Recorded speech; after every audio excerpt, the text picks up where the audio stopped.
Sur son lieu de travail ou autre part, le stress est déclenché par le cerveau de tout individu qui se sent contrarié par une situation quelconque, créant un ensemble de perturbations biologiques et psychiques.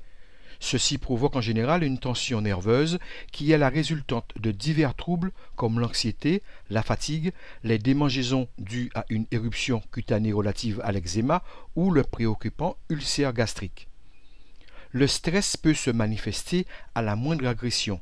Les propos impolis d'un voisin, le comportement dangereux d'un chauffard, le fait d'arriver en retard à un rendez-vous ou voire même le fait d'avoir oublié quelque chose. Un étudiant qui est à la veille d'un examen, il est stressé, ça lui permet d'être boosté pour préparer son examen et d'aller le présenter du mieux qu'il peut.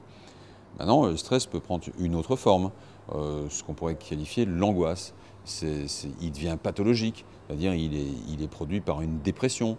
D'ailleurs, quand on pose la question aux gens, ils ne savent même plus pourquoi ils sont stressés, ils ne savent plus pourquoi ils sont angoissés. Là, ça devient pathologique et c'est lié à d'autres symptômes comme les troubles du sommeil, les troubles de l'appétit, les troubles de l'humeur. À ce moment-là, ça veut dire qu'il y a un syndrome dépressif qui se met en place et d'aller traiter le stress qui est un symptôme, c'est inutile, il faut traiter la dépression. Le harcèlement est producteur de stress. Si ce stress est un symptôme de dépression, la médecine peut effectivement agir et traiter la dépression. Et pas, comme trop souvent, donner des anxiolytiques qui ne coupent que le signal d'alarme. Il faut traiter la dépression. Les dépressions se traitent de deux façons, avec des médicaments antidépresseurs et par une psychothérapie, et en essayant bien évidemment de régler le problème qui engendre le stress.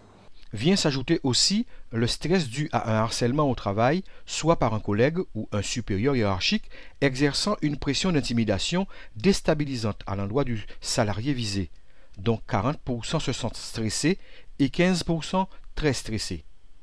Bien heureusement, la justice donne la possibilité aux victimes de démontrer que leur existence au travail est émaillée de tyrannie.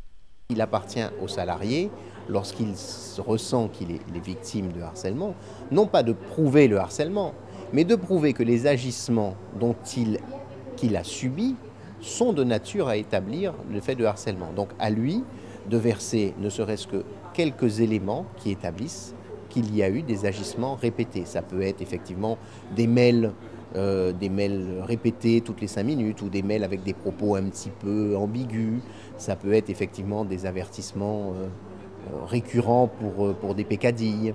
Ça peut être effectivement des organigrammes dans lesquels le salarié apparaît, disparaît. Ça peut être des invitations à des réunions auxquelles il n'est pas convié, alors qu'il y a 3 mois il l'était. Ce sont ces éléments que le salarié doit apporter, qui ne sont pas des éléments qui établissent le harcèlement.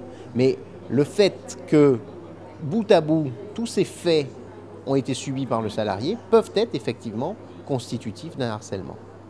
Par un traitement médical, cette manifestation d'angoisse peut se soigner, mais ne devrait jamais exister dans le cadre de la vie professionnelle parce qu'elle entrave le moyen par lequel un individu assure sa propre réalisation économique en le privant d'un niveau de bien-être relationnel et psychique.